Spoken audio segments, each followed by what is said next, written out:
welcome you, sir. We are very happy that you have provided us patronage and you have graced this occasion. We welcome you, sir.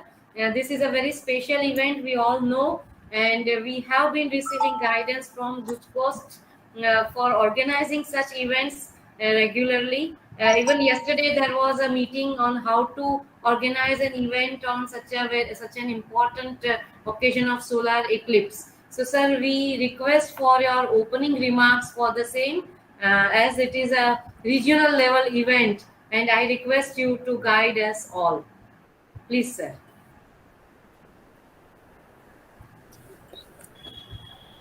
Sir, you need to unmute.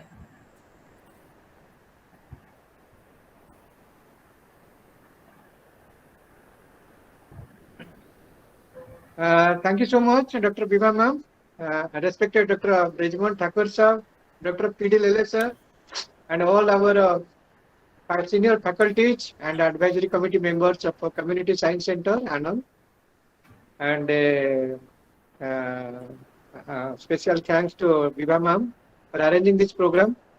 In fact, this is a good occasion to celebrate, to reciprocate the thoughts and all these ideas and engagement of a student, their parents, their teachers, in the community members in an event like solar eclipse, lunar eclipse, or any type of a transit, because we have seen that there was a lots of inquisitiveness for this type of space activities. So that's the reason, and incidentally this year, this 25th of October, on the day of Diwali, we are having a partial solar eclipse. It would be the second and last solar eclipse of this 2022, and fortunately it will be visible to western part of the India, because as we have the sunset little bit late in comparison to northeast and eastern states. So we thought that it would be a good program. So with the greetings, good wishes to Diwali, the festival of light, we can have another occasion to celebrate this hide and seek, observe the hide and seek game of our planet, Earth, Moon, and Sun. So Guj Post has arranged a special program, outreach program, how to observe this celestial event safely without any injury or harm to eyesight or other things. Understanding the science of eclipse, what are the geometry that how this three celestial objects, sun, moon, and earth, they play this role, and what are the consequences, what are the significance, scientific studies, all the things, and what are the superstitions that is lacking beyond also. So, as our community science center is all set to taking science to the people and the people to science movement, I thought this is a good occasion. So, on behalf of Good Coast, we designed this special outreach program on partial solar eclipse.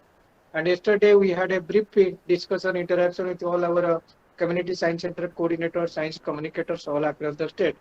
And today I am very happy that community science center Anand, under the leadership of Dr. Biba ma'am, has planned for this western regional outreach program in a very guided manner. So from Good School side, we will be sending few solar safe filters to that solar glasses, which with the UV filters, which can give you a safe viewing and a very beautiful excitement moment of the sunspot before the eclipse and the progress of the different phases of the eclipse, and some sort of activities for the kids or small students or the family members, like assembling a pinhole camera and seeing the eclipse through that one, and understanding the how eclipse happened, why it is happened only on this no moon day, or like this thing. So brief describe these things, because due to the time limit, we don't have that much of time. And yesterday we had a historical moment also when our fourth regional science center at Rajkot, it was inaugurated by Honorable PM. So with that we have completed 4 regional science centers at Rajkot, Bhuj, Patan, and Bhavnagar. All are functioning. This would be added advantage for our science enthusiastic communication science activities. We thought that with the regional science centers and community science centers, we can reach out to these people and engage them with some sort of celestial events and activities, and to excite you about our science, technology, and innovation type of things. So with these words, I have lots of every hope and confident about Dr. Bigamam and her team and the community science centers. I think you will also coordinating with all other nearby CSCs also. So our office will be sending the kits and that solar filters by today. And so you will be getting that one. These are some sort of exemplary work, but you can add as many as like Bridgman Thakore sir is there, Dr. Lele sir is there. They are the very good resource persons and very inspiring mentors also. So I think your program, as well as we can make it physical as well as virtual also, so that other students who are not able to reach out at you, so they can also see that one. So with this word, I once again thanks our experts, Bridgman Thakore sir, Lalit sir, Bigamam, and all other members, and also the science communicators. And I wish a happy Diwali and a very enjoyable observation of eclipse and appreciation of our science. Thank you. Thank you very much, sir.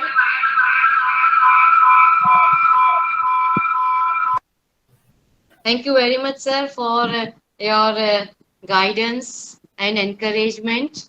Yes, definitely, Guj Coast is doing an exemplary work as far as this community science centers are concerned.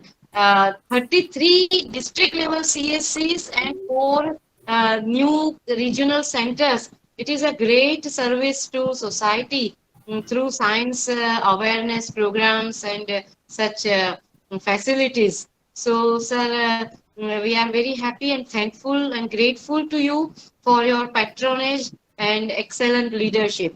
Thank you for your guidance and support as far as celebration of this celestial event is concerned. Yes, we are very happy to welcome Dr. Lele sir, a very senior professor of physics on this event. Very welcome to you, sir. We are happy that you have joined. And now I invite, importantly, he is an expert and a great exponent in this area, Professor Brijmohan Thakore sir. When we say astronomical event, we have nothing else, nothing other, nobody else other than Dr. Thakore sir in front of us for the guidance. We always look to him for the guidance. અને આપણી વચ્ચે ઠાકોર સાહેબ જોડાયા છે, ખાસ આપણને સમય આપ્યો છે. બધાને વેકેશન છે, પણ આ ઇવેન્ટ પણ એવી અદ્ભુત એક ઘણી ઇમ્પોર્ટન્ટ ઇવેન્ટ છે. આ સૂર્યગ્રહણ હવે પછીના 10 વર્ષ પછી આવવાનું છે, એટલે આ એક ખાસ વિશેષ નજારો આપણને વેસ્ટર્ન સાઇડ ઓફ ઇન્ડિયામાં ખાસ કરીને જોવા મળવાનો છે. Europe, south Africa, northern Africa rather એમાં અને એશિયામાં જોવા મળવાનો છે. તો એ સૂર્યગ્રહણ શું છે, કઈ રીતે આ સૂર્યગ્રહણ વિશેષ છે, આ વર્ષનું આ છેલ્લું સૂર્યગ્રહણ છે, તો એ કઈ રીતે વિશેષ છે અને શું શું ધ્યાન રાખવું જોઈએ, આ બધાની જાણકારી મને લાગે છે કે જે ઠાકોર સાહેબ ખૂબ સરસ રીતે આપણને આપશે, સૌને મજા આવશે. તો આઈ રિક્વેસ્ટ ઠાકોર સાહેબ two please enlighten us with his presentation and word, and please initiate his talk. Over to Thakore sahib, please. Thank you, Viva madam. Am I audible? Yes, sir. Okay. So, respected Sahu sir, advisor, Kuch Coast, Gandhinagar, all the honorary directors of the 3 community science centers, Anand, Kehda, and Vadodara, Lele sahib, Nagrani sahib, and બીજા મિત્રો મારા. Thank you Vibha madam for your kind words. Expert નહીં, પણ હજુ વિદ્યાર્થી છું એમ માનીને ચાલુ છું. હજુ તો ઘણું શીખવાનું જાણવાનું મારે બાકી છે, પણ હા, જે કંઈ મને સમજ છે એ પ્રમાણે હું આજે આ સેશનમાં જે મિત્રો બધા ભેગા થયા છે એમની સાથે થોડુંક શેર કરીશ. આઈ બીન ટોલ્ડ કે ગુજરાતી ઇંગ્લિશ એવું થોડું મિક્સ રાખવાની છે લેંગ્વેજ. એટલે ઇંગ્લિશમાં પીપીટી છે એટલે ઇંગ્લિશમાં લખેલું હશે, એટલે ગુજરાતીમાં બાકીની વાતો લગભગ હું કરીશ. કોઈને કંઈ ના સમજ આવે તો મને કહેશે તો એટલું ઇંગ્લિશમાં પણ આપણે લઈ લઈશું. 1 કલાકની સેશન છે એવું મને વિભા મેડમે કીધું હતું, but we are late. We are almost it's almost 11. એટલે કેટલો ટાઈમ છે મેડમ મારી પાસે? અડધો કલાક કે કલાક? અડધો કલાક આપણે મોડા પડ્યા એટલે. Vibha madam please take your time sir. આમ તો બધાને વેકેશન છે એટલે વાંધો નહીં આવે, આપણે થોડા મોડા છીએ. પ્રયત્ન કરીએ ચલો જેટલું આપણે.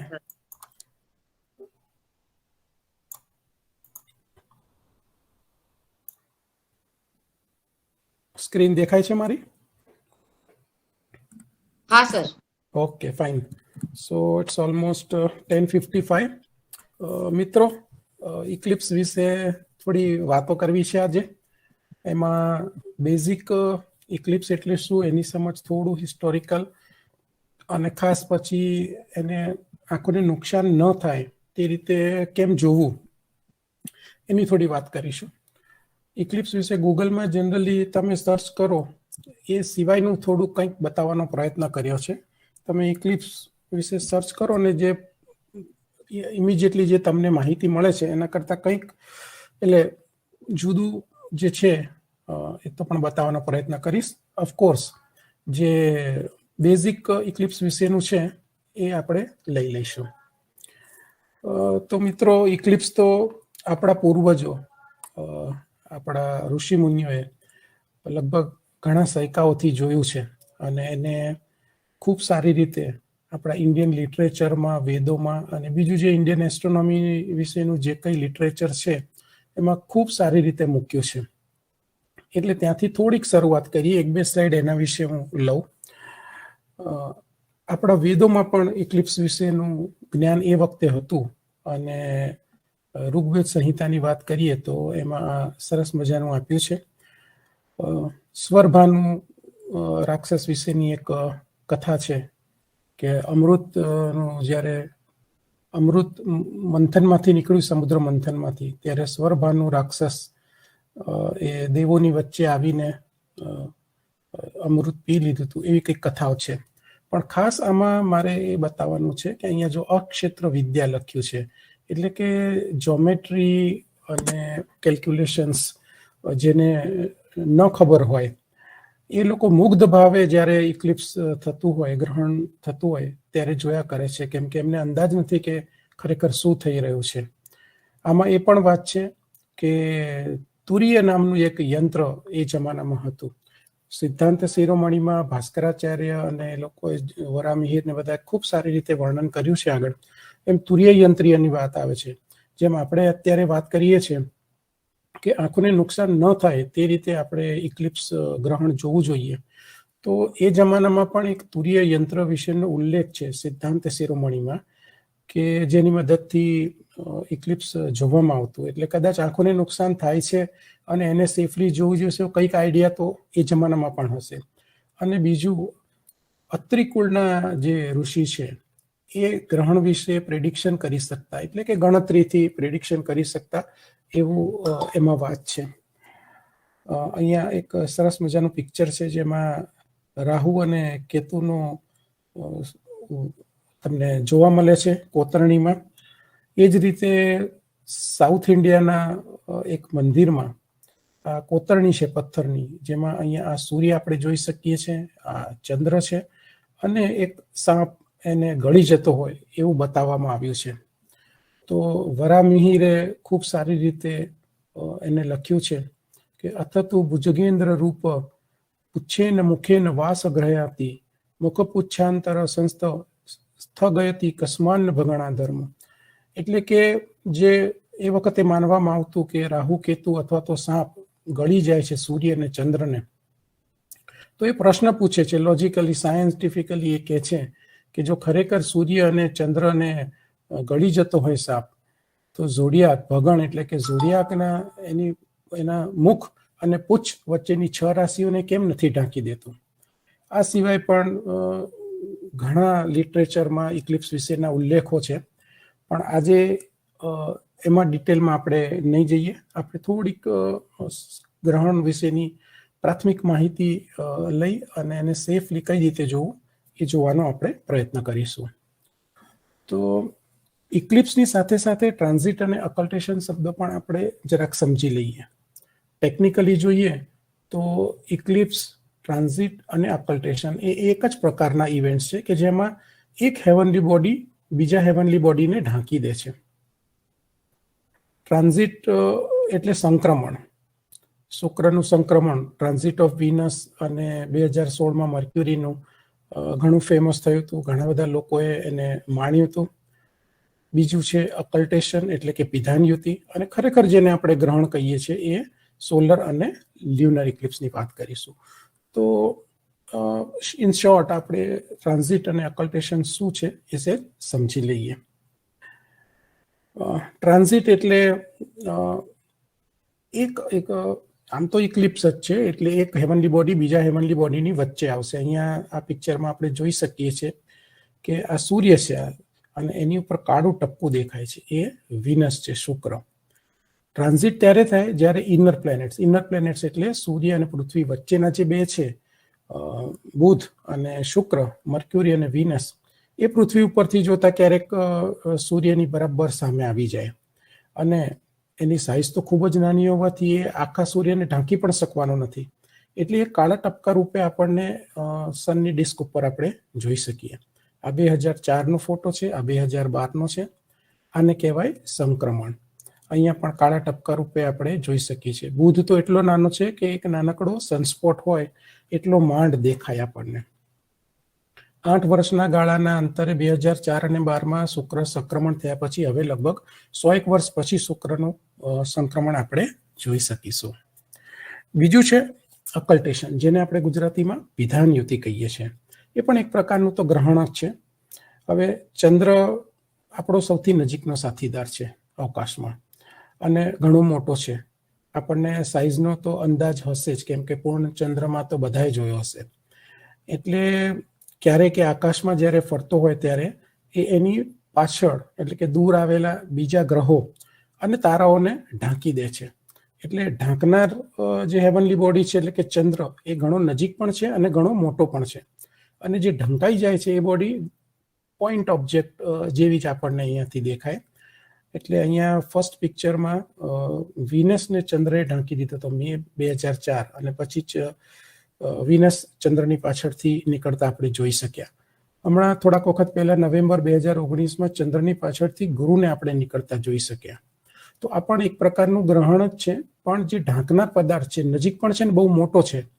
એટલે એના માટે ગુજરાતીમાં પિધાનયુતિ શબ્દ પ્રયોજન કરવામાં આવ્યો છે, અને ઇંગ્લિશમાં એને આપણે અકલ્ટેશન કહે. Technically it's a kind of eclipse, પણ ગ્રહણની વાત જ્યારે આવે ત્યારે આપણા માટે તો ચંદ્રનું ગ્રહણ, અને અહીંયા જોઈ શકાય છે કે ધીરે ધીરે અહીંયાથી પૃથ્વીના પડછાયામાં અંદર જતો જાય છે ચંદ્ર, આખો જઈ અને પછી બીજી વખત સાઈડથી બહાર નીકળશે. તો આ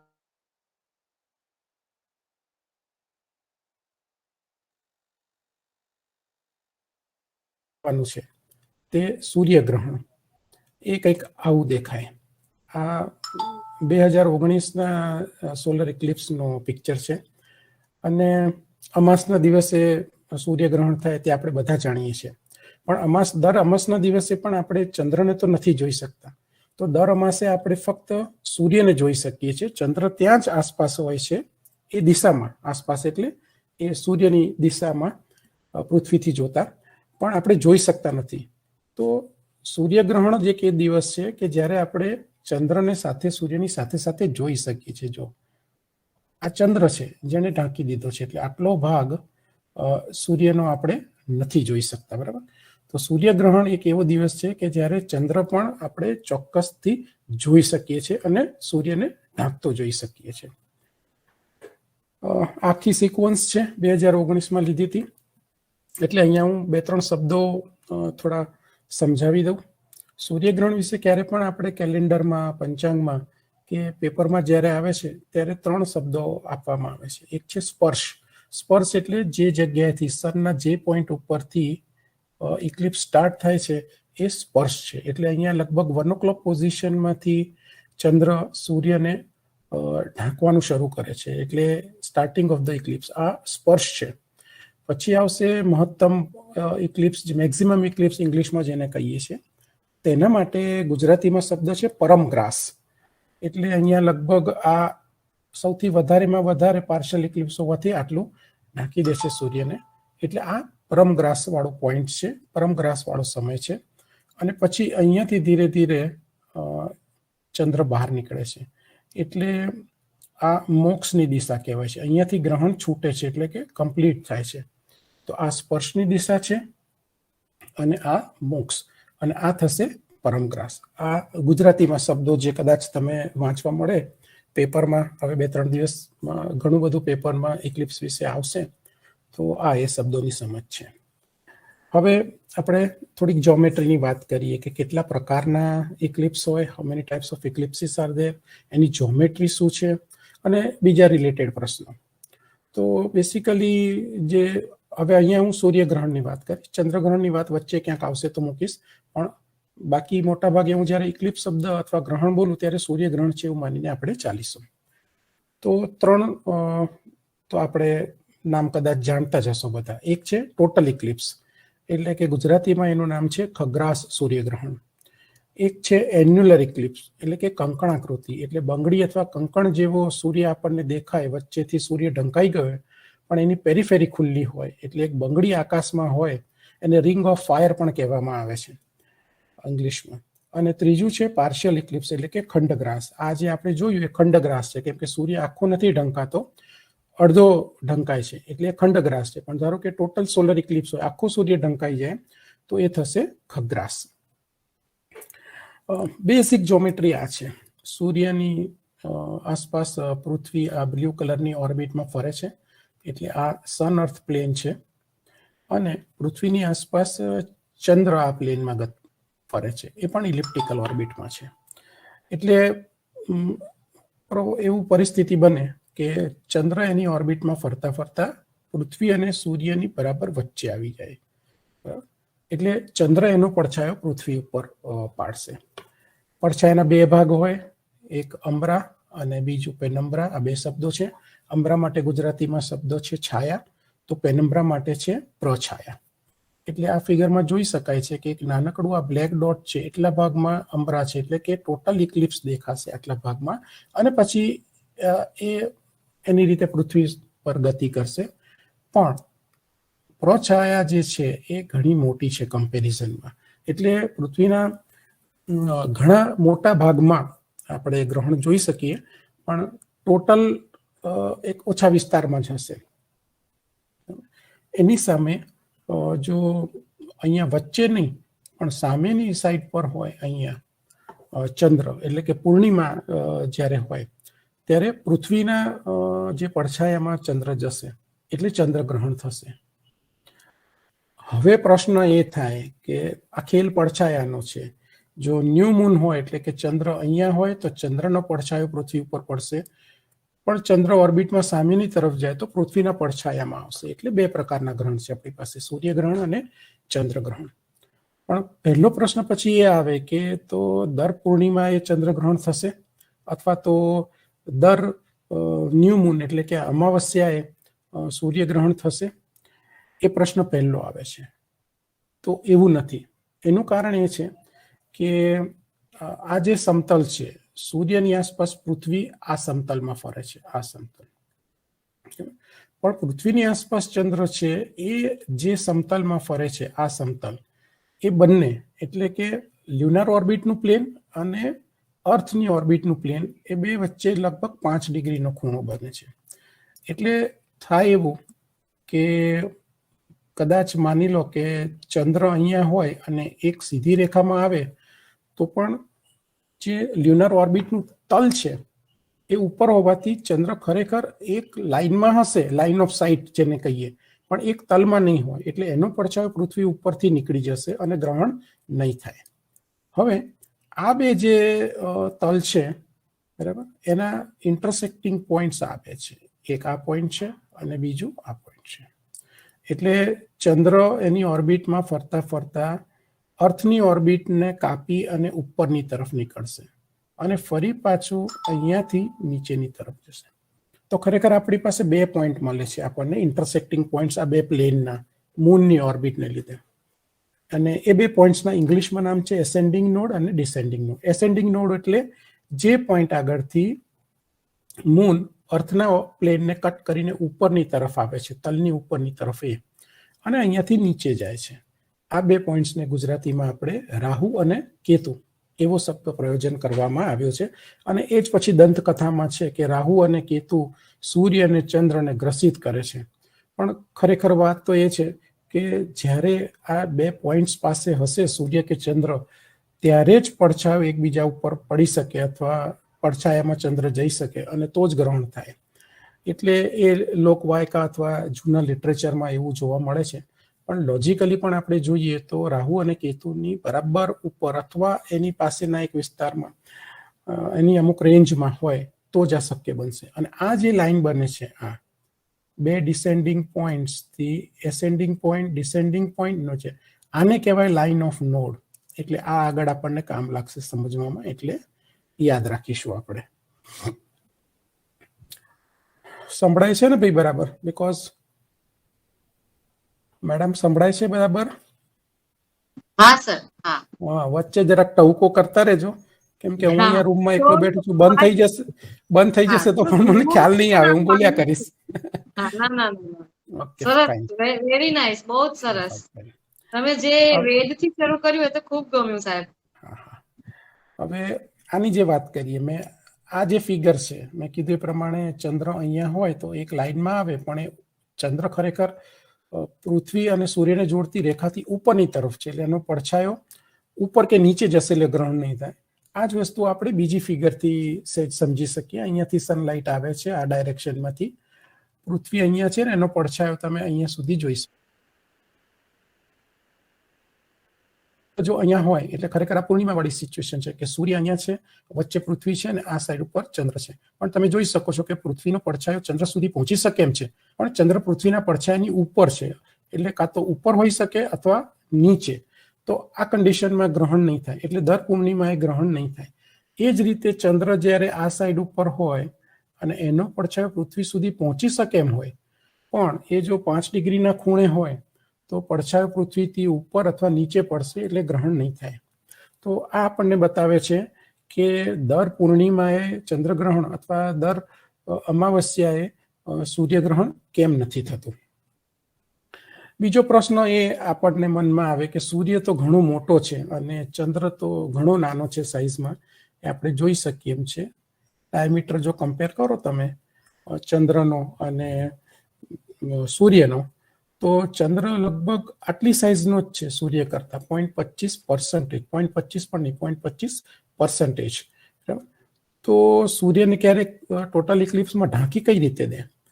તો આ વાત આપણે બહુ આસાનીથી સમજી શકીએ. જો આપણે ડિસ્ટન્સની વાત કરીએ તો સૂર્યથી પૃથ્વીનું ડિસ્ટન્સ લગભગ 1 એસ્ટ્રોનોમિકલ યુનિટ એટલે કે 150,000 કિલોમીટર છે, અને પૃથ્વીથી એવરેજ ડિસ્ટન્સ ચંદ્રમાનું 3,84,000 કિલોમીટર છે. એટલે હવે જો આપણે ડિસ્ટન્સનો રેશિયો લઈએ સૂર્ય અને ચંદ્રનો અને એના ડાયામીટરનો એટલે કે એની સાઇઝનો, તો આપણને ખ્યાલ આવશે કે સૂર્ય ચંદ્ર છે એના કરતાં સૂર્ય 400 ગણો મોટો છે, પણ સામે 400 ગણો દૂર પણ છે. એટલે પૃથ્વી ઉપરથી એટલે કે અહીંયાથી જોતા આકાશમાં આટલો મોટો સૂર્ય હોય કે આટલો નાનો ચંદ્ર હોય, એ લગભગ 1/2 ડિગ્રી જેટલું એંગ્યુલર સાઇઝ આપણને જોવા મળશે. એટલે લગભગ એક સરખી સાઇઝના આપણને જોવા મળશે. અને તેથી જ ટોટલ ઇક્લિપ્સ જે ખગ્રાસ છે વાત કરી એ પ્રમાણે શક્ય છે. અને નહીં તો પછી ચંદ્ર પણ એક શુક્રની જેમ નાના ટપકા રૂપે જ આપણે જોઈ શકત. એટલે આ બીજા પ્રશ્નનો જવાબ અહીંયાથી આપણને મળે છે કે 400 ગણો મોટો છે પણ 400 ગણો દૂર પણ છે, અને તેથી આપણને ટોટલ ઇક્લિપ્સ જોવા મળી શકે છે.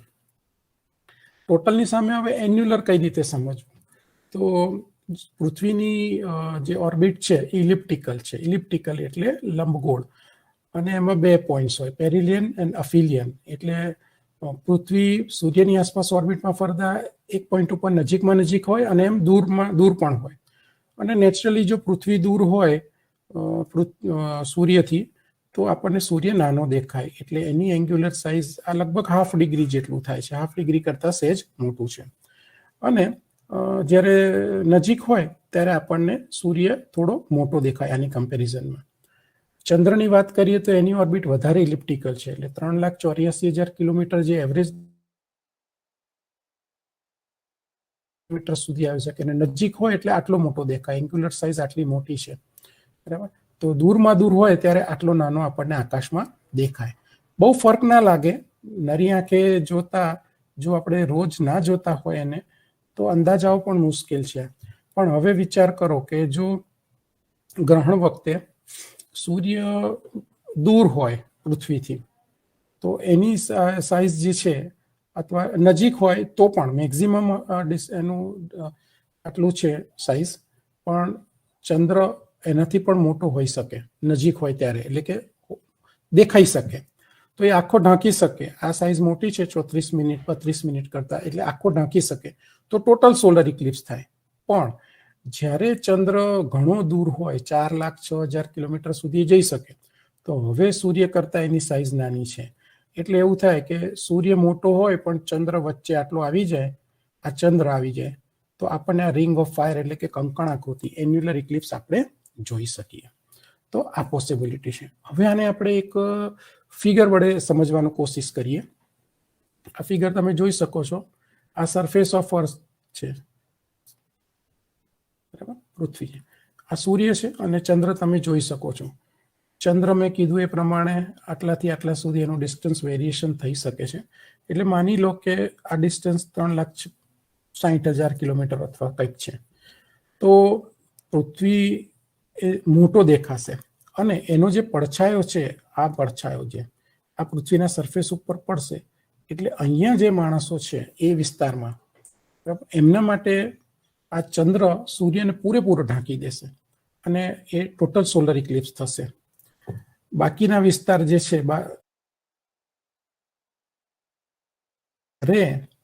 ચંદ્ર પૃથ્વીથી આટલો નહીં પણ આટલો દૂર હશે, એટલે કે વધારે. તો નેચરલી દૂર હશે તો પડછાયો એ પ્રમાણેની જ્યોમેટ્રી તમે જોઈ શકો છો. હવે આ શેડો કોન છે અને પછી આ શેડો કોન અહીંયા પૂરો થઈ જાય છે. એટલે કે અહીંયા તમે જોશો તો શેડો કોન પૃથ્વીના સરફેસને ટચ થાય છે, એટલે ટોટલ સોલર ઇક્લિપ્સ અથવા પાર્શિયલ થાય છે. પણ આ શેડો કોન પૃથ્વીના સરફેસની ઉપર જ પૂરો થઈ ગયો. પછી અહીંયા આપણે એન્ટમ્બ્રા એને કહીએ છીએ, બરાબર, એ વિસ્તાર છે. એટલે અહીંયા જે લોકો વસતા હોય પૃથ્વી ઉપર બી ભાગમાં, એમને કંકણાકૃતિ દેખાય અને અહીંયા તો પાર્શિયલ જ દેખાશે. એટલે આ બે વસ્તુ આપણે ધ્યાનમાં રાખવાની કે ચંદ્ર આપણાથી નજીક હશે તો ટોટલ દેખાઈ શકે અને પાર્શિયલ દેખાઈ શકે. ચંદ્ર દૂર હોય એનો શેડો કોન જો અર્થના સરફેસને ન ટચ થાય તો આપણને રિંગ ઓફ ફાયર અથવા તો કંકણાકૃતિ ગ્રહણ દેખાઈ શકે. તો હવે માની લો કે આ ગ્રહણ છે અને આ રીતે પડછાયો પડે છે. અહીંયા પેનમ્બ્રા, અમ્બ્રા, એન્ટમ્બ્રા બતાવવામાં આવ્યું છે. તો એની સાઇઝ કેટલી હોય? પૃથ્વી ઉપર જ્યારે ચંદ્રનો પડછાયો પડે છે તો એ કેટલો મોટો હોય, કેટલા મોટા વિસ્તારમાં ગ્રહણ જોઈ શકાય? તો આ જે ભાગ છે નાનકડો, એ જ લગભગ 200 કિલોમીટર એનું ડાયામીટર, એની સાઇઝ 200 કિલોમીટર હોય. અને બાકીનો જે પેનમ્બ્રા જ્યાં આગળ પડે છે, જ્યાં પાર્શિયલ ઇક્લિપ્સ દેખાશે, તે તો ઘણો મોટો વિસ્તાર છે. લગભગ એનાથી 18-19 ગણો મોટા વિસ્તારમાં શેડો પડતો હોય. એટલે 200 કિલોમીટર એક એવરેજ 200, 250, 250ની વચ્ચે, ડિપેન્ડિંગ કે મૂન કેટલો નજદીક અથવા દૂર છે. નજદીક હશે તો મોટો પડછાયો પૃથ્વી ઉપર પડે. એટલે એક આ વસ્તુ છે કે એની સાઇઝ કેટલી હોય.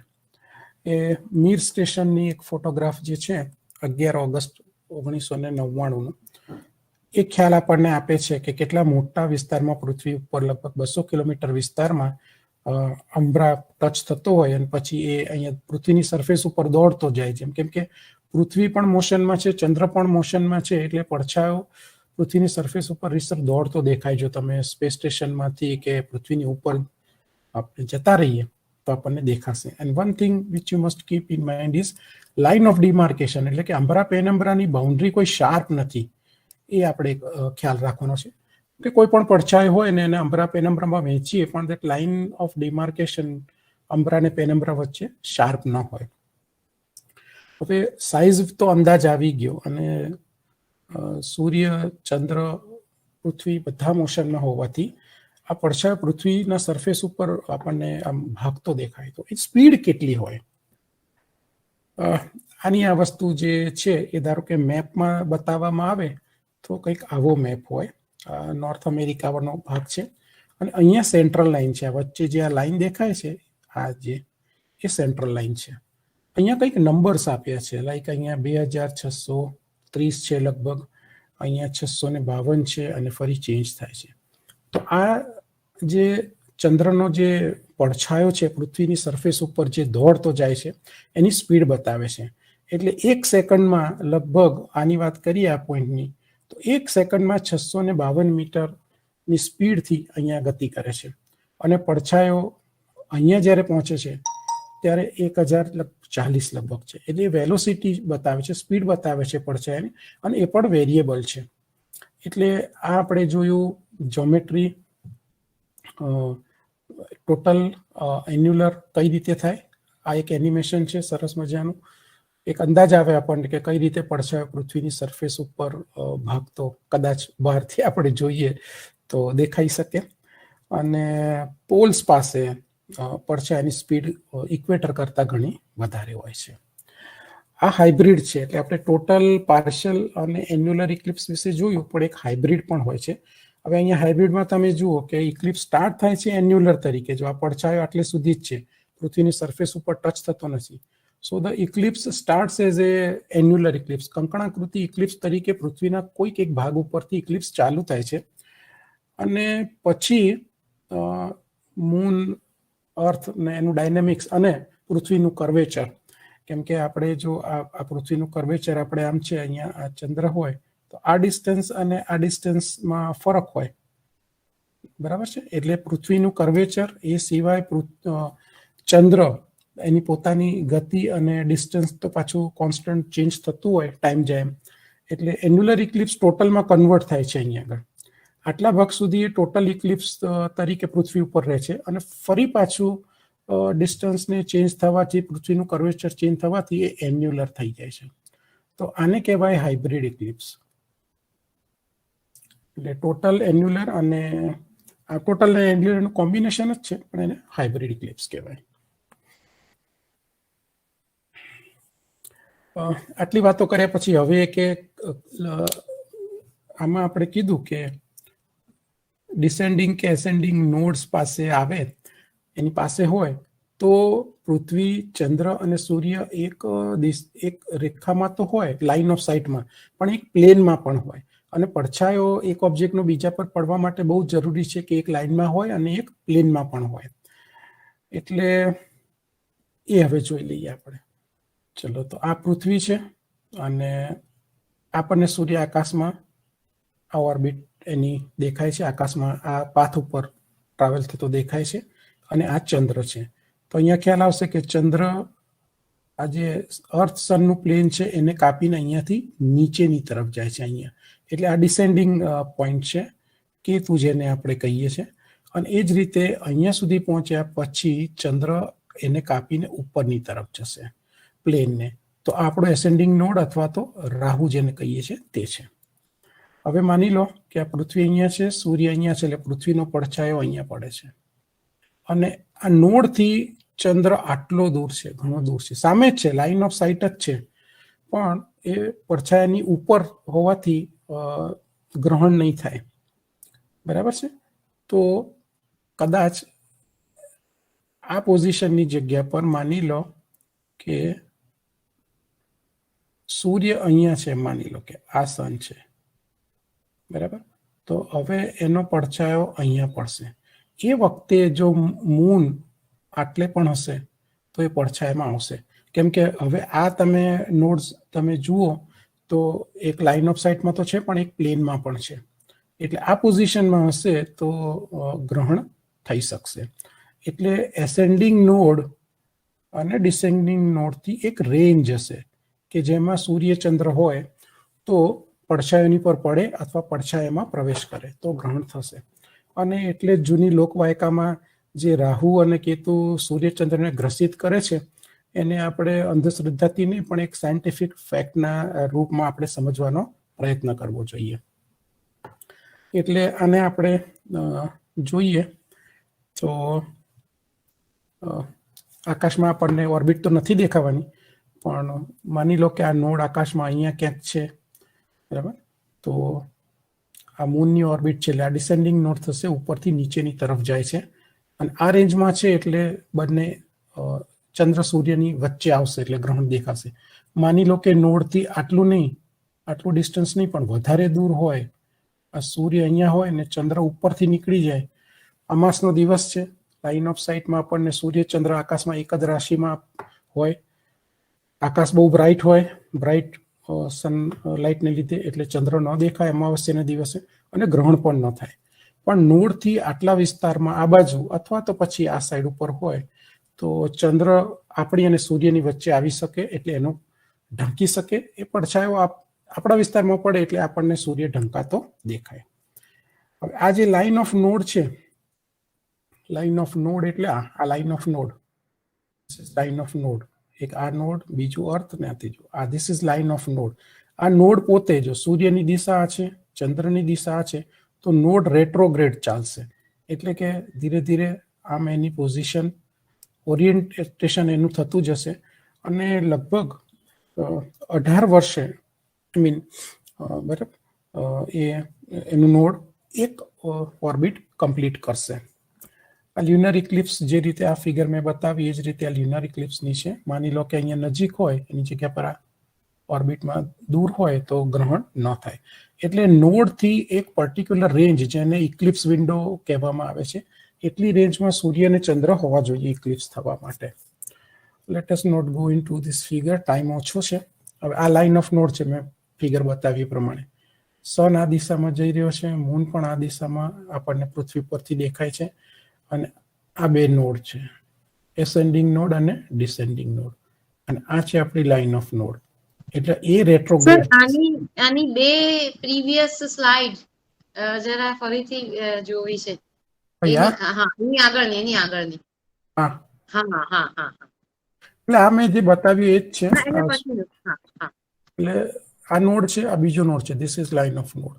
આ પૃથ્વી છે, આ સન જાય છે અને અહીંયા મૂન આવે છે. જો તમે આ નોડથી જો સન આટલો દૂર હોય, બરાબર, તો ચંદ્ર સૂર્ય ને આપણી વચ્ચે નહીં આવે એટલે નીચેથી નીકળી જશે, બરાબર, એટલે ગ્રહણ નહીં થાય.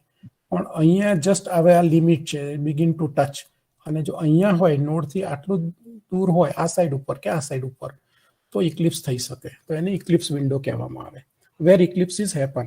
એટલે નોડથી સૂર્ય અને સન અને મૂન બે લગભગ 18 ડિગ્રી 30 મિનિટ્સની રેન્જમાં હોવું જોઈએ. અહીંયાથી 18 ડિગ્રી જેટલું દૂર હોય ત્યાં સુધી એકબીજાને ઓબ્સ્ક્યોર કરી શકે એમ, બરાબર.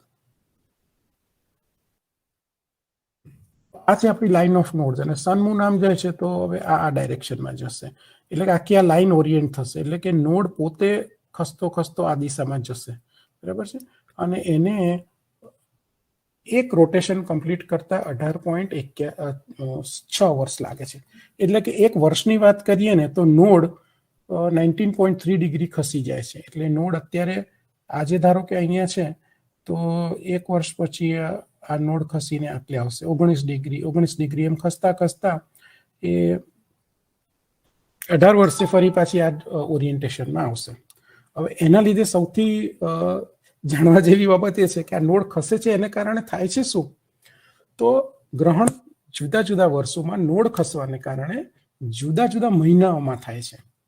હવે જો અહીંયા આપણે પહેલા આ લઈએ, આપણે ઓલરેડી જોઈ ચૂક્યા છે જૂન 2020નું, બરાબર. જૂન 21 સૂર્યની આસપાસ પૃથ્વી આ પોઝિશનમાં છે. 21 જૂન 20 જૂનનો જ છે આપણો ઇક્લિપ્સ, બરાબર.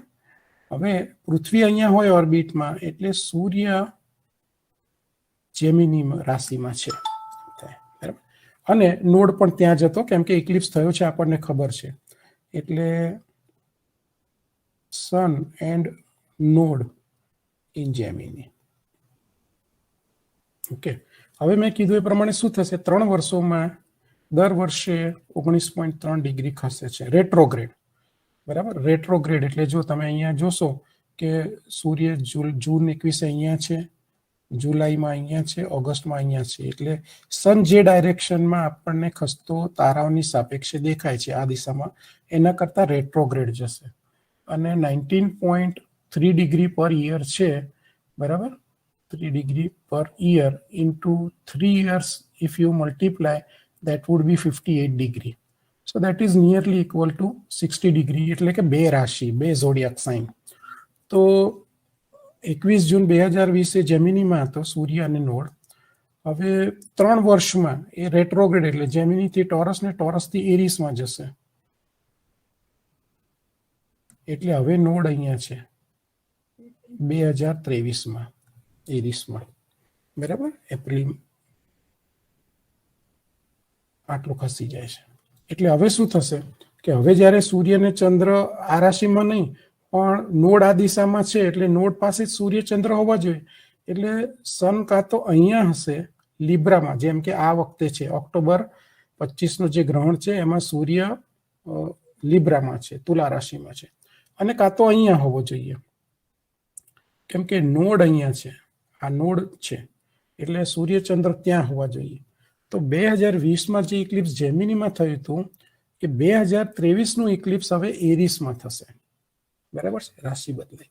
હવે આ એંગલ ચેન્જ થવાથી શું ફેર પડ્યો? જૂન મહિનામાં પૃથ્વી અહીંયા હતી, તો અત્યારે ઓક્ટોબર મહિનામાં પૃથ્વી અહીંયા છે.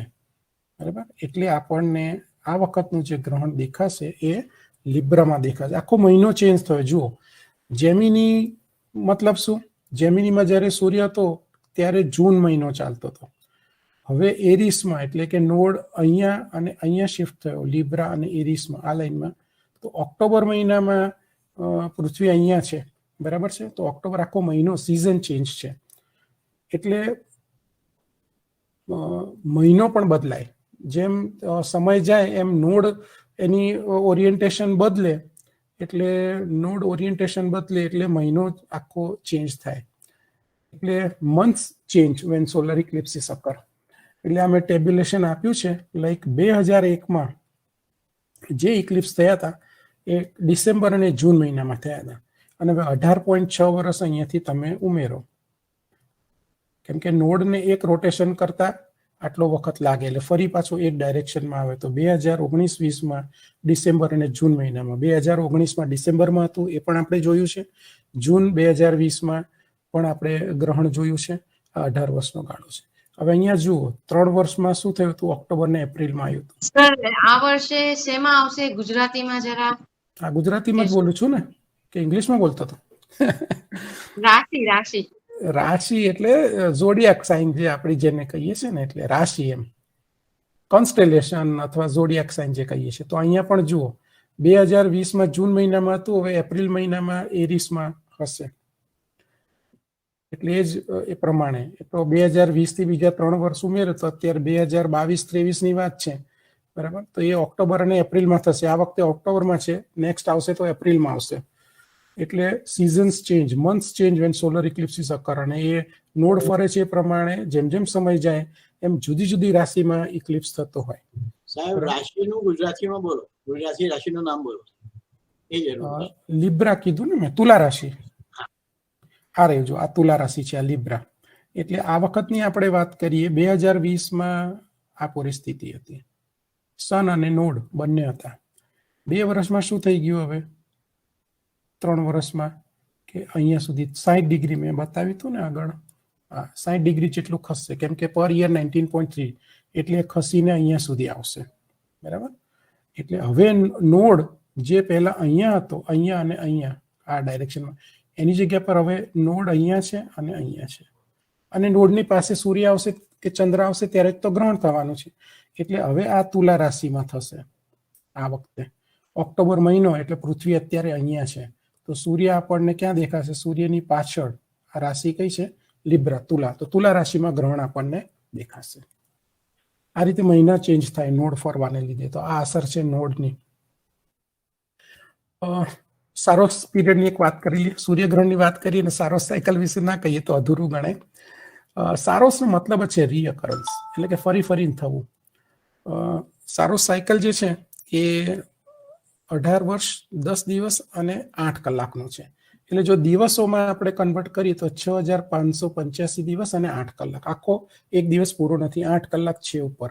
અને એની શું અસર છે એની આપણે વાત કરીશું. હવે સારોસ સિરીઝ જે છે એ લગભગ 12 થી 15 સૈકા સુધી ચાલે અને એમાં લગભગ 70 થી 85 86 સુધી ઇક્લિપ્સ થાય. હવે આ જે પીરિયડ આવ્યો સારોસ સાયકલ 6585 એ કઈ રીતે આવ્યો એ જોઈ લઈએ. જો બેઝિક બે કન્ડિશન છે. ગ્રહણ થવા માટે કાં તો ન્યૂ મૂન અને ફૂલ મૂન હોવું જોઈએ અને નોડ પાસે હોવું જોઈએ. હવે આટલો પીરિયડ છે. ચંદ્રને એક નોડ થી બીજા નોડ ઉપર જવા માટે 27.21 દિવસ લાગે છે. એટલે ડ્રેકોનિક મંથ કહેવાય એને, બરાબર, ડ્રેકોનિક મંથ. અને સાયનોડિક એટલે કળા ઉપર આધારિત. તો ફૂલ મૂન થી ફૂલ મૂન અથવા ન્યૂ મૂન થી ન્યૂ મૂન આટલા દિવસ લાગે છે. આ આપણો ચાંદ્રમાસ છે. તો એને આપણે 223 થી ગુણીએ અને આને કેમ કે રિપીટ થવું જોઈએ. માની લો કે આજે નોડ પાસે છે અને ન્યૂ મૂન છે, ઇક્લિપ્સ થયો 25 તારીખે થશે, 25 મે, બરાબર. તો ફરીથી એ સારોસ સિરીઝનો ઇક્લિપ્સ ક્યારે થશે? તો ફરીથી જ્યારે ન્યૂ મૂન હશે અને નોડ પણ અહીંયા જ હશે તુલામાં, ત્યારે થશે એમ. એટલે હવે આપણે આને 223 થી અને આને 242 થી મલ્ટીપ્લાય કરીએ તો બે લગભગ સરખા આવે છે. એટલે આપણે એમ કહી શકીએ કે 223 સાયનોડિક મહિના અમાવસ્યાથી અમાવસ્યા એના બરાબર નોડ ટુ નોડ આટલા મહિના. એટલે કે આટલા દિવસો પછી 6585 દિવસ પછી સૂર્ય, પૃથ્વી અને ચંદ્ર ફરીથી રિલેટિવ આજે જે પરિસ્થિતિ છે 25 તારીખે હશે એ 6585 દિવસ પછી ફરી એ જ જ્યોમેટ્રીમાં આવીને ઉભા રહી જશે, સૂર્ય, પૃથ્વી અને ચંદ્ર. તો ફરીથી ગ્રહણ થશે. એટલે એને સારોસ સાયકલ કહેવામાં આવે છે. હવે આપણે જોઈએ પ્રમાણે 18 વર્ષ 10 દિવસ અને 8 કલાક છે. તો એની શું અસર થશે એ આપણે સેજ જોઈ લઈએ. આ બધું ટાઈમ મળશે તો ક્યારેક જોઈશું. જો હવે 2020 નું ઇક્લિપ્સ આપણે જે જોયું ભારતમાં દેખાયું હતું એનો પાથ આ છે. આ બ્લેક લાઈન દેખાય છે એનો પાથ છે, બરાબર. ફરીથી મેં કીધું એ પ્રમાણે 18 વર્ષ 10 દિવસ અને 8 કલાક. એટલે જો આમાં 21 જૂને આપણે ગ્રહણ જોયું હતું એમાં આટલા પ્લસ કરીએ 18 વર્ષ 10 દિવસને તો આટલા આવશે. એટલે કે 2020 નું જે ઇક્લિપ્સ થયું, ગ્રહણ થયું, એના બરાબર આટલા દિવસ પછી 2 જુલાઈએ પણ ગ્રહણ થવું જોઈએ 2038માં, બરાબર. એ લાઈન પહેલેથી આપણે કેલ્ક્યુલેટ તો કરી શકીએ છીએ ગ્રહણને બધું. એટલે એ લાઈન અહીંયા છે. હવે જો ફેર શું પડ્યો, ગ્રહણ થયું 2020માં હતું, એક સારોસ સાયકલ પછી 2 જુલાઈએ પણ થશે, પણ એ શિફ્ટ છે. જુઓ આટલો શિફ્ટ છે, લોન્જિટ્યુડમાં આટલો શિફ્ટ છે. એનું કારણ સમજવા માટે આ ખાલી આ જોઈએ એટલે ઇટ ઇઝ ઇનફ. હવે 8 કલાક ના હોત, ધારો કે 10 દિવસ જ હોત અથવા 11 દિવસ પૂરા હોત તો ફરીથી અહીંયા જ આવત 2020 વાળી પોઝિશન. પણ 8 કલાક છે ઉપર, 18 વર્ષ 10 દિવસ અને 8 કલાક. આપણે જાણીએ છીએ કે પૃથ્વી 24 કલાકમાં 360 ડિગ્રીનું એક રોટેશન પૂરો કરે છે એની એક્સિસમાં. તો 24 કલાકના ત્રીજો ભાગ 8 કલાક છે તો 360નો ત્રીજો ભાગ કરીએ તો 120 આવશે. એટલે આ થયા પછી બીજો જે ઇક્લિપ્સ આવશે that shifts in the west by 120 degree. એટલે અહીંયા કરતા આ 120 ડિગ્રી એની પોઝિશન શિફ્ટ થશે આ 8 કલાકને લીધે, બરાબર. અને બીજું એ કે 10 દિવસ 8 કલાક છે એટલે પોઝિશન શિફ્ટ થશે, પણ આ ઇન્ટીજર નંબર્સ છે. 18 વર્ષ અને 10 દિવસ કંઈ વધારે ડિફરન્સ નથી. 18 વર્ષ 19 વર્ષના ગાળામાં 10 દિવસ એટલો મોટો ડિફરન્સ નથી. એટલે લગભગ 18 વર્ષ પછી આવશે એમ આપણે માનીને ચાલી શકીએ. તો લેટિટ્યુડ લગભગ સર હમણાં એવું કંઈક ન્યૂઝમાં છે કે આ 10 વર્ષ પછી રિપીટ થશે. સો ઇઝ ધેટ કરેક્ટ ઓર ના? એટલે આ સારોસ સિરીઝની વાત કરું છું. જુદી જુદી સારોસ સિરીઝ એક સાથે અમલમાં હોય. એક પર્ટિક્યુલર સારોસ સિરીઝનો એક ઇક્લિપ્સ 2020 થયો એટલે એ સિરીઝનો નેક્સ્ટ ઇક્લિપ્સ 2038માં આવશે એમ. બરાબર. At a given time more than one saros series may be active, right. એટલે 18 વર્ષ પછી થાય છે એટલે લેટિટ્યુડ લગભગ સરખો સરખો છે. જો આટલો ચેન્જ છે પણ લેટિટ્યુડમાં હતો એના કરતાં થોડોક દક્ષિણમાં ગયો આ ઇક્લિપ્સ. આની પીક તમે જુઓ ને આની પીક તો એટલું દક્ષિણમાં જાય છે. આ બે વસ્તુ થાય કે લેટિટ્યુડ લગભગ સેમ રહે છે પણ થોડો શિફ્ટ થાય છે. લિટલ ચેન્જ છે, થોડોક દક્ષિણમાં ગયો છે. ઉત્તરમાં પણ જઈ શકે, એની વાત આપણે આગળ સેજ લઈ લઈએ. અને આ 8 કલાક છે એટલે 120 ડિગ્રીનો શિફ્ટ આવશે. પણ એક ઇક્લિપ્સ થયા પછી 18 વર્ષ 10 દિવસ ને 8 કલાક પછી બીજો ઇક્લિપ્સ 100% પણ બીજી જગ્યા પર આપણને મળશે. જો અહીંયા બંને જોવા મળે છે આટલા વિસ્તારમાં. આ વિસ્તારના લોકોને બંને જોવા મળશે, પણ લાઈક આપણે 2020 જોયું તો એના પછીનો 2038 આપણા માટે નથી. અહીંયા આપણે નહીં જોઈ શકીએ, આટલા વિસ્તારમાં દેખાશે. સારો સિરીઝને મેં કીધું પ્રમાણે નંબર આપેલા હોય. જો એસેન્ડિંગ નોડ પાસે એક ઇક્લિપ્સ થયું, બરાબર, તો એ પ્રમાણે તો પછી એ એસેન્ડિંગ નોડ પાસે જે ઇક્લિપ્સ થતા હોય ને એ આ નોર્ધન લેટિટ્યુડ છે, નોર્થ પોલ વાળો વિસ્તાર છે, બરાબર. ત્યાંથી ચાલુ થઈને દર વખતે થોડો નીચે શિફ્ટ થાય અને એમ કરતા કરતા સિરીઝ સાઉથમાં કમ્પ્લીટ થાય. એ સિરીઝ ઓડ છે. જો 123 નંબર છે ને, it's a odd number ascending node પાસે હોય. જે ડિસેન્ડિંગ નોડ પાસે થતા હોય ને એ સિરીઝ જો આ 156 ઇવન નંબર છે, સારો સિરીઝ ઇવન છે. અને એ જ સ્ટાર્ટ થાય છે દક્ષિણ ગોળાર્ધમાં અને ધીરે ધીરે આગળ વધીને અહીંયા નોર્થમાં એ સિરીઝ પૂરી થાય છે. પણ આ સિરીઝ આખી એક પૂરી થવા માટે 12 થી 15 સૈકા આપણને એમાં લાગે અને એમાં લગભગ 69 થી 86 ઇક્લિપ્સ થઈ શકે. જો અમે વાત કરી 21 જૂનની વાત કરીએ, તમે જુઓ સારો સિરીઝ જો 137 અહીંયામાં જ છે. અને જો 2 જુલાઈ 2038 પણ છે, 18 વર્ષ 10 દિવસ ને 8 કલાક પછી એની પણ સારો સિરીઝનો નંબર 137 જ છે, બરાબર. અને આ 36મો છે સિરીઝનો, આ 37મો ઇક્લિપ્સ છે, એટલે ખ્યાલ આવશે. લાસ્ટલી વાત કરીએ આપણે એટલે કઈ રીતે જોવું સેફલી, એના પહેલા લાસ્ટ પાર્ટ થોડુંક લઈએ આપણે.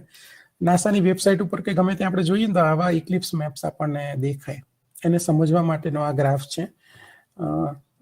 જો આ નોર્ધન લિમિટ ઓફ આ સેન્ટ્રલ લાઇન છે, આ જે વચ્ચે દેખાય છે અહીંયાથી અહીંયા સુધી આ સેન્ટ્રલ લાઇન છે, એટલે અહીંયા total eclipse central line pass થશે.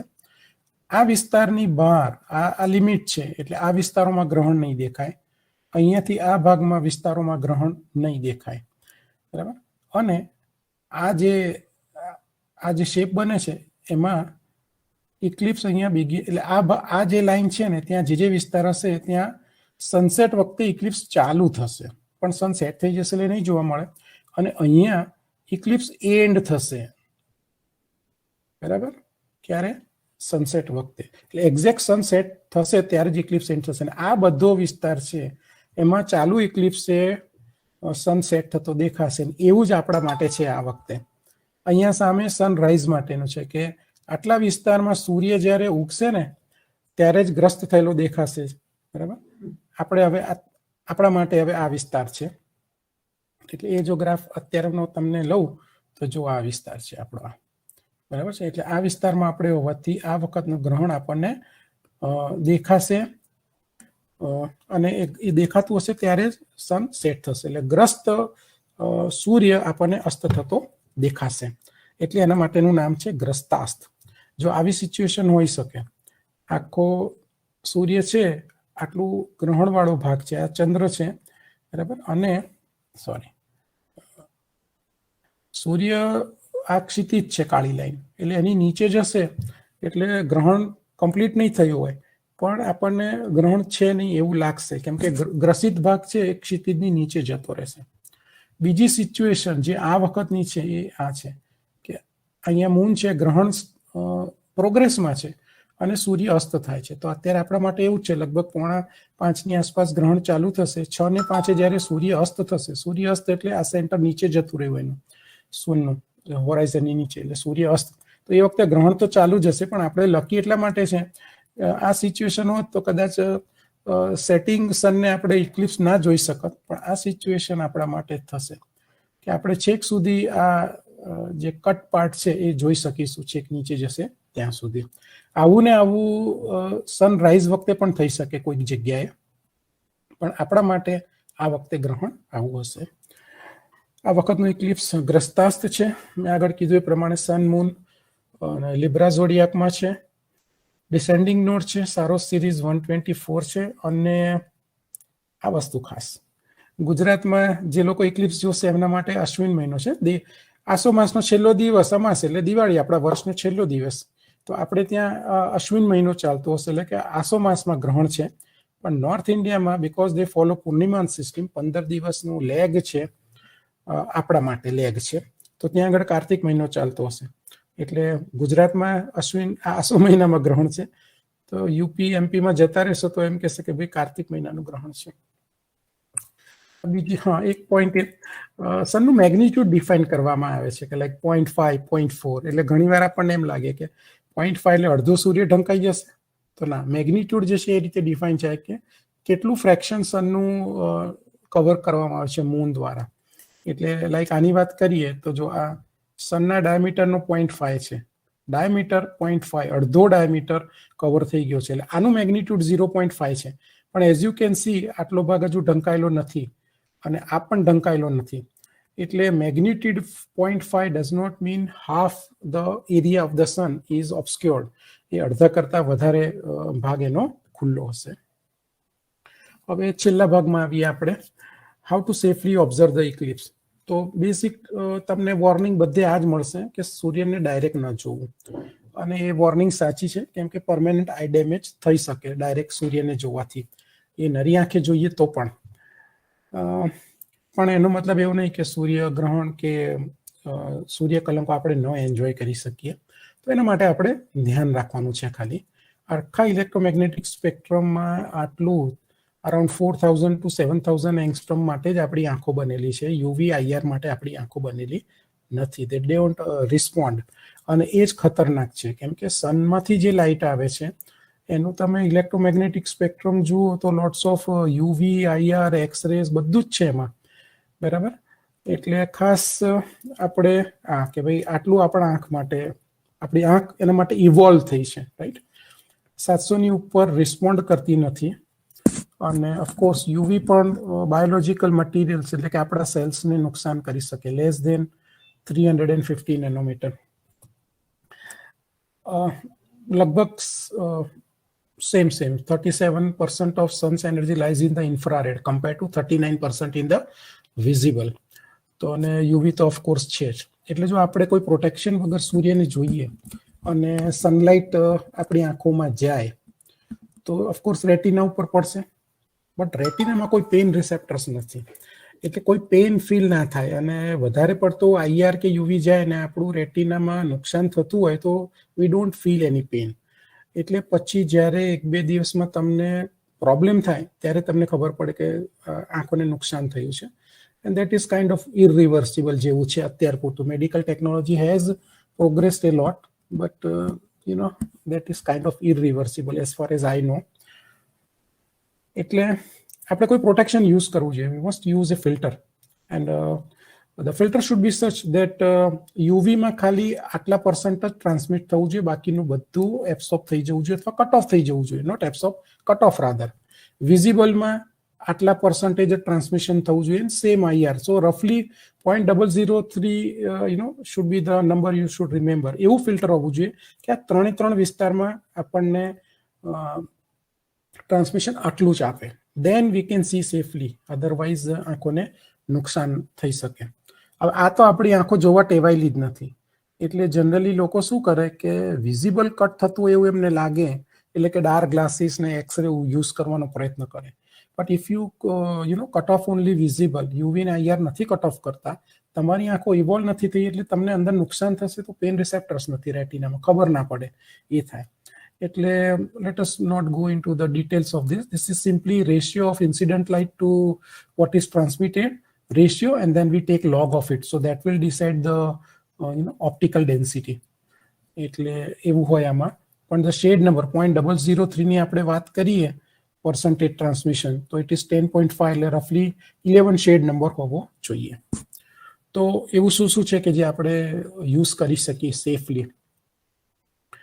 આ વસ્તુ ખાસ ન કરવી જોઈએ. Smoked glass, black and white film, આમ તો સિલ્વર બેઝડ હોય ને, અને ફુલ્લી એક્સપોઝ, લાઈક પૂરા તાપમાં ખુલ્લી મૂકી દઈએ 1-1.5 મિનિટ અને પછી એને ફૂલ ડેવલપ કરીએ તો કદાચ આપણે 2-3 લઈએ તો યુઝ કરી શકીએ. But anyway, that is now out of question because films have gone out of business. Everybody has digital.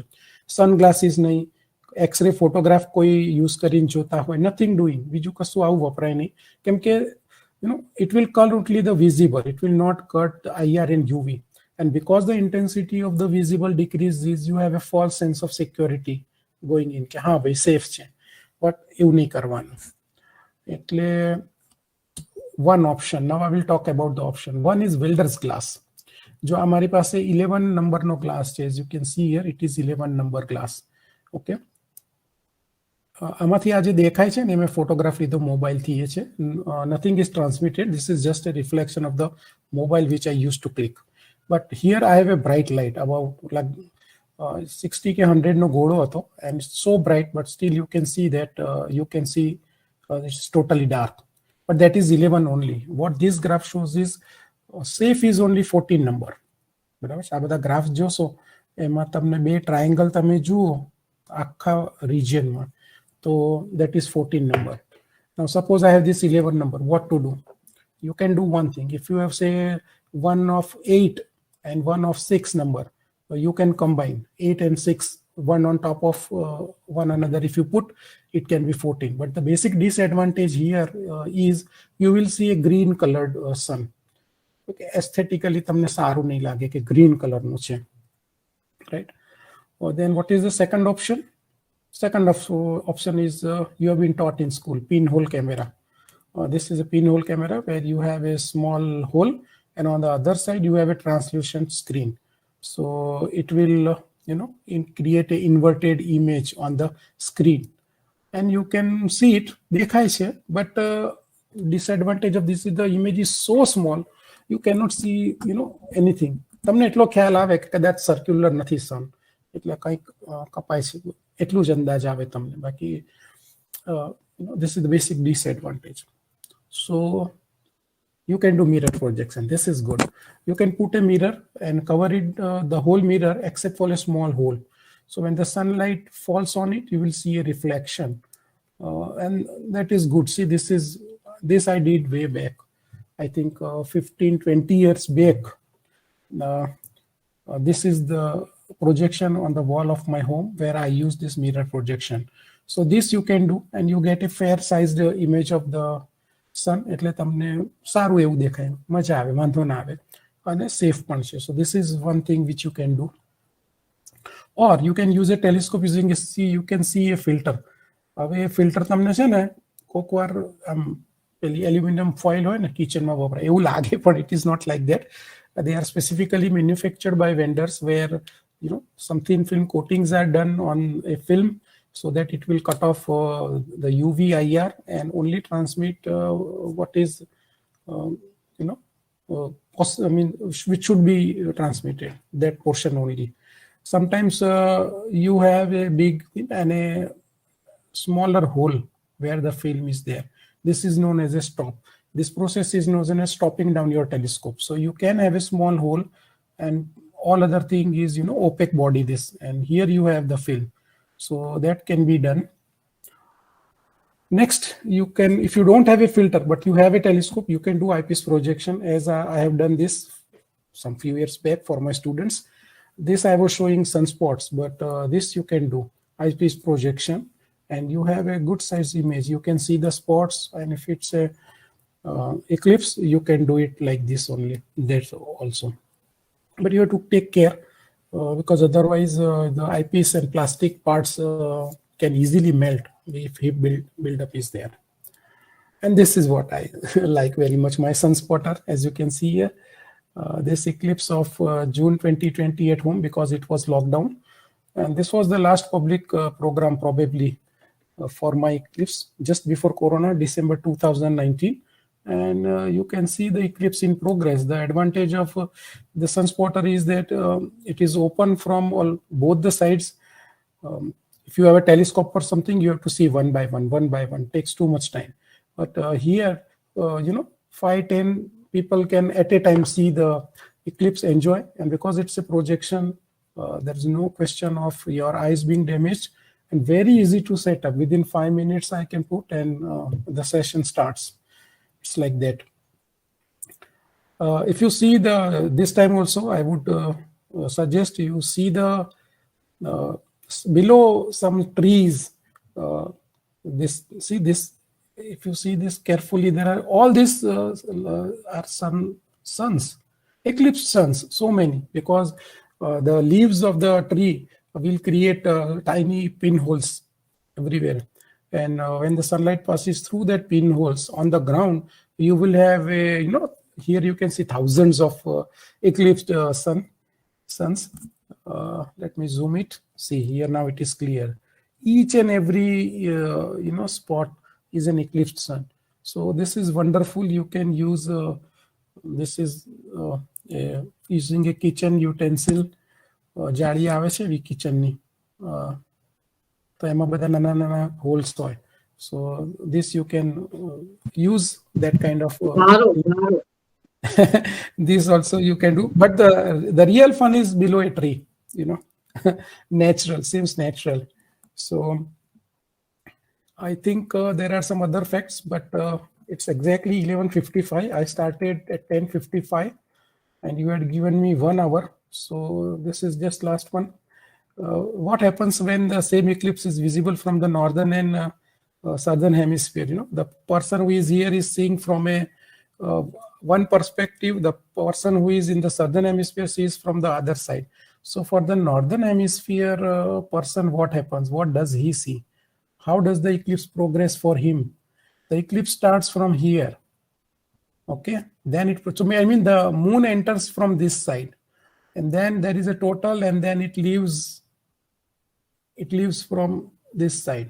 But the same eclipse, if this person is seeing, for him the eclipse starts not from the right but from the left. His eclipse starts from here, then it becomes total, and then moksha is here.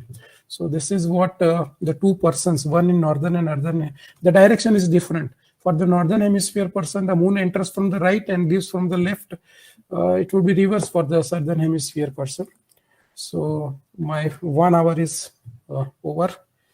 Thank you so much for your patient listening. Thank you very much, sir. It was, yes, like a professor's, learned professor's talk. No, I'm still learning. We have a very senior professor, Lele sir. Lele sir, Nagrani sir પણ હતા. Yes, Nagrani sir is also there. We request for their remarks, please. Yes, madam, myself, Professor Lele from Gujarat University, Ahmedabad, and I am active with IIPT also. I want to say only 2 lines. One thing, અત્યારે BY Thakur સાહેબે જે આપણને ભાષણ આપ્યો, એ બહુ very well studied and with a wonderful animation and wonderful diagrams. He has analyzed, he is basically a theoretical person.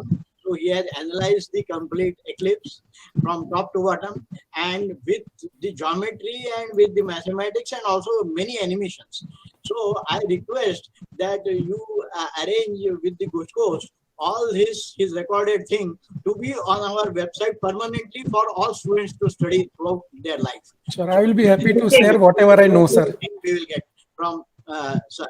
Now one more thing, he has shown us animations. He has shown us that 18-year cycles and other cycles, and such wonderful 3-dimensional diagrams, playing diagrams, how retrograde and occultation, everything. Now હું આ વિષય ઉપર બીજી રીતે એક પ્રકાશ પાડી શકું છું, પણ એના માટે મારે એક ફૂલ લેક્ચર જોશે. જ્યારે તમને ટાઈમ હશે ત્યારે મને બોલાવજો. I will deliver the lecture and I will આ એક્લિપ્સ ઉપર પ્રકાશ પાડીશ in the sense સૂર્યમાંથી પ્રકાશ આવે છે એવી રીતે, and infrared ultraviolet ની પણ વાત કરી, and આપણે અત્યારે સ્પેસ ટેકનોલોજી ની વાત કરીએ છીએ ને. When we look at the eclipse from the space, when we look at this eclipse from the moon, and moon માં કેવી રીતે શાર્પ જે આમરા પેનેમ્બ્રા થાય છે, કે ત્યાં વોટર જે મળ્યું આપણને, ભારતીય શોધ કર્યું કે મૂન ઉપર વોટર આઈસ ફોર્મ છે, ત્યાં સુધી એન્ડ સેટેલાઇટ કમ્યુનિકેશન સુધી એનું ઇફેક્ટ શું થાય છે, એન્ડ નોર્થ હેમિસ્ફિયરમાં પર્ટિક્યુલરલી પોલ્સ ઉપર એના લીધે માનવ જાતને શું નુકસાન થાય છે. એટલે એપ્લિકેશન પોઈન્ટ ઓફ વ્યૂ કેવી રીતે આ બ્લેકઆઉટ્સ વગેરે થાય છે. સનસ્પોટ્સ થાય છે એના ઉપર મારું ખાસું રિસર્ચ છે. એટલે એ દૃષ્ટિએ હું આ ઇલેક્ટ્રોમેગ્નેટિક રેડિયેશન ઉપર પ્રકાશ પાડીશ. પણ મને એક આખો લેક્ચર જોશે, 2 મિનિટમાં નહીં થાય. એટલે as and when possible you arrange my lecture, I will deliver. Thank you very much. And આ સાહેબનું લેક્ચર તો ખાસ વેબસાઇટ ઉપર મૂકજો જ, આપણા Gujarat. And Gujarat council of technology doing wonderful job. So it will be useful for the country and throughout the world. જેને જોવું એ જોઈ શકે. આવો નોલેજ તમને ક્યાં મળશે નહીં with all these animations. Thank you sir. Nileshbhai છો તમે? નિલેશભાઈ રાજકોટથી. Yes sir, good morning sir. Good morning. Good morning. I hope કંઈક મને જે કંઈ ખ્યાલ છે થોડુંક આપ્યું છે. People must have liked it. As usual બહુ મજા આવી. Thank you. I was there for last say about 39-40 minutes. મને મોડી ખબર પડી. Thank you very much. એટલે થોડુંક અર્જન્ટમાં એમાં શું છે, વેકેશન પડી ગયું ને અમારે ત્યાં, એટલે જરાક એરેન્જમેન્ટ કરવામાં એમાં લાસ્ટ મિનિટ એરેન્જમેન્ટ્સ હતી, એટલે વિભાબેને મેનેજ કર્યું, પણ એટલું કદાચ માહિતી બધાને નહીં આપી શક્યા હોય. બટ અવેરનેસ આપણે યુટ્યુબ ઉપર લીધું છે, સો અમે એને કરીશું, યુટ્યુબ પર મૂકીશું અને બધાને લિંક શેર કરીશું. ખાસ કરીને સાહેબ આંખો માટે તમે જે માહિતી આપી એ દરેક માણસ માટે જરૂરી છે, પોતાની આંખ બચાવવા માટે. અને જોવાથી બીવાનું નહીં, જોવાનું જરૂર, પણ કાળજી રાખીને જોવાનું. એટલે આપણી જિંદગીમાં ક્યારેય તકલીફ ના. બરાબર છે. ખાસ પ્રેક્ટિકલ એપ્રોચ બહુ. CSC ના બધા મિત્રો, આ નિલેશભાઈને ત્યાં રાજકોટ પણ હું CSC માં હમણાં કોરોના પછી નથી ગયો, but they do wonderful activities અને ખૂબ સારી રીતે કેરફુલી, ઘણા સારા સાધનો છે એમની પાસે અને બહુ સારી પ્રવૃત્તિ એ પણ કરે છે. સારા ટેલિસ્કોપ્સ છે અને ખૂબ સારી રીતે કેરફુલ રહીને સનની બધી એક્ટિવિટીઝ એ કરે છે. They are very careful. એટલે બધું જાણવા પણ મળે મિત્રોને, વિદ્યાર્થીઓને, અને કોઈની આંખોને નુકસાન ન થાય. મલ્ટી એક્લિપ્સિસ તમે એટ એ ટાઈમ પહેલા ચાઇનીમાંથી જે બતાવ્યા ને, એ તો સુપર. એટલે એ ખાલી થિયોરિટિશિયન જ એ બતાવી શકે. That kind of is your speciality. એટલે practically only a person like you can show that thing. And એનાથી ખરેખર એક્લિપ્સ નું કેવી રીતે થાય છે સંચાલન ની આખું ખબર પડે. રાહુ કેતુ બધું. And I am happy to say કે 10,000 વર્ષથી આપણા દેશમાં આનું નિદાન થાય છે, એક્લિપ્સ નું ટાઈમિંગ એક્ઝેક્ટ થાય છે. એન્ડ નોટ ઓનલી આપણી સંસ્કૃતિ, ઇજિપ્શિયન સંસ્કૃતિ છે, પર્શિયન સંસ્કૃતિ છે, ચાઇનીઝ સંસ્કૃતિ છે, બધી સંસ્કૃતિઓમાં એક્ઝેક્ટ ટાઈમિંગ એડજસ્ટ થાય છે, અરેન્જ થાય છે. અને આપણા ભારતીય લોકો એનાથી આગળ જઈને કેવી રીતે કયા કયા રાશિમાં કઈ ઇફેક્ટ આવશે, કે આપણું જીવન કેવી રીતે ચેન્જ થશે, એ વિશે પણ આપણને ખગોળશાસ્ત્રીય અત્યારે વેસ્ટર્ન સાયન્સ કરતા ઘણું આગળ છે. એ બધું આપણે ઇક્લિપ્સનું ને બધું મેં શરૂઆતની 2 સ્લાઇડમાં જે બતાવ્યું છે, ઋગ્વેદમાં જે સ્વરભાનું વડ પેલું લખેલું છે એ, અને બીજા 2-3 ઇન્ડિયન એસ્ટ્રોનોમીમાં, અને એમાં ઇક્લિપ્સ વિશેની વાતો આપણે કરીએ કે જૂનું ક્યાં ક્યાં શું આપ્યું છે, એમાં ઘણી વસ્તુ છે કે આપણા એસ્ટ્રોનોમર, જૂના જમાનાના એસ્ટ્રોનોમર્સ લોજિકલી જાણતા હતા કે સાચું શું છે, પણ ધર્મગુરુઓથી બીને એ લોકોએ ઘણીવાર આમ 50-50 લાગે એવી લેંગ્વેજમાં પણ that was true for Europe also. Galileo, Tycho Brahe, અને they also had to be careful કે ધર્મગુરુએ એમાંથી તમારા જેવા માણસ સત્ય શોધન બહાર પાડી શકે. એટલે research point of view also આપણું ટાઈમ જે છે સાયક્લિક ટાઈમ છે, and hundred lakhs of years નું આપણા પાસે ઇતિહાસ છે પુરાતત્વનો. એવી રીતે આપણે એનું સંકળાયેલી, and we can deliver much more to the west today also with this angle. Thank you sir. એક વાત એવી કે આ વખતે જ્યારે ઇક્લિપ્સ ચાલુ હશે ત્યારે જ સનસેટ લગભગ ગુજરાત માટે તો થઈ જ જશે બધા માટે. બરાબર. એટલે મારા ખ્યાલથી ગુજરાત સિવાયના ઈસ્ટર્ન ઇન્ડિયા માટે તો એનાથી પહેલા થઈ જશે. પણ એના માટે આગલા દિવસે રિહર્સલ કરી લેવું કદાચ મને વધારે યોગ્ય લાગે, કેમ કે જો અગાસીએ ચડીએ અને જે બાજુ સન હોય એ દેખાવાનો ન હોય સેટ થાય ત્યાં સુધી. અમે 2-4 ટ્રાયલ તો લઈ લીધી, એક અગાસી, બીજી અગાસી, પછી લાગ્યું કે નહીં, એટલે we are in search of A place કે જ્યાં ક્ષિતિજ ક્લિયર મળે, વેસ્ટર્ન હોરાઇઝન આપણને સનસેટ છેલ્લે સુધી જોઈ શકાય. એ સર્ચમાં જ છે અમે મિત્રો. એક મારે એવું પૂછ્યું હતું કે જનરલી બાર્ડર 1000 વોક્સ વાળું વાપરીએ છીએ અમે, તો એવો કઈ લોચો થવાની શક્યતા ખરી કે સેટિંગ સન હશે તો એમાં એની બ્રાઇટનેસ બહુ જ ઓછી થઈ જાય? હા, એ થશે. એટલે કેમેરા પર લગાવીને તમે કરતા હોય તો તમારે આગલા દિવસે ફિલ્ટર લગાડી અને ડ્રાય રન લઈ જ લેવાનું. કેમ કે જ્યારે ક્ષિતિજની નજીક આવશે ને, ઓરેન્જ ટિન્ટ પકડશે ને, પછી તો એ તો ડિઝાઇન છે કે અમુક ઇન્ટેન્સિટી કટ કરવા માટે ડિઝાઇન જ છે એ તો ફિલ્ટર, બરાબર ને? એટલે ઉપર હોય ત્યાં સુધી વાંધો નહીં, પણ જ્યારે ક્ષિતિજની નજીક આવશે ને ત્યારે એ ફિલ્ટર મુશ્કેલી કરશે. એટલે જ એવો વિચાર હતો કે આ વખતે ટેલિસ્કોપ કે કેમેરા સાથે લગાડવાની બદલે પ્રોજેક્શન થી જ કરીએ, ઊંચાઈ ઉપર મિરર ને એવી અરેન્જમેન્ટ કરીને કે છેલ્લે સુધી ઇન્ટેન્સિટી ઓછી થાય તો પણ દેખાય.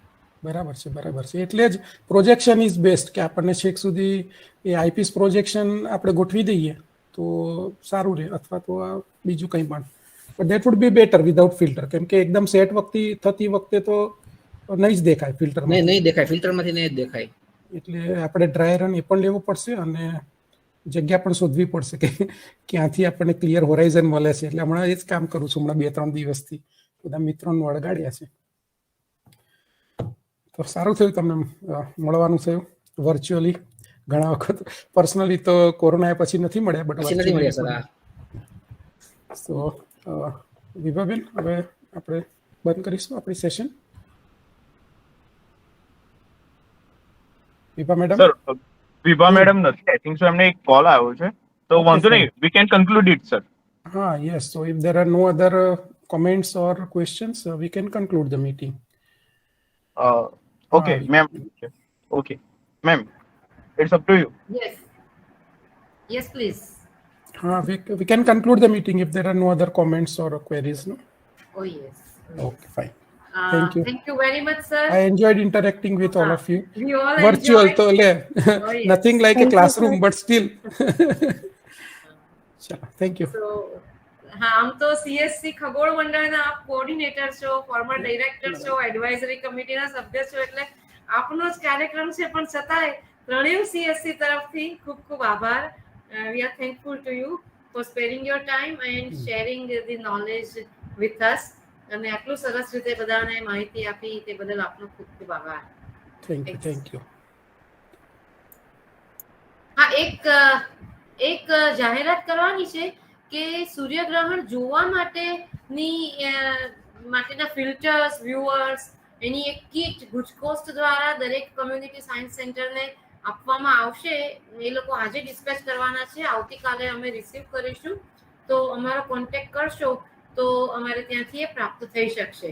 સો દરેક CSC માંથી જે કોઈ પણ જગ્યાએથી જોતા હોય તો CSC ખેડા છે, CSC વડોદરા છે, અન્ય CSC રાજકોટ છે, દરેક જગ્યાએથી કોઈ પણ લોકવિજ્ઞાન જિલ્લા કે કોઈ પણ રિજિયોનલ લોકવિજ્ઞાન કેન્દ્ર પરથી એ મેળવી શકાશે. સો સૌનો ખૂબ ખૂબ આભાર. Happy Diwali in advance, happy new year, અને થેન્ક યુ વેરી મચ. સાહેબ નમસ્તે.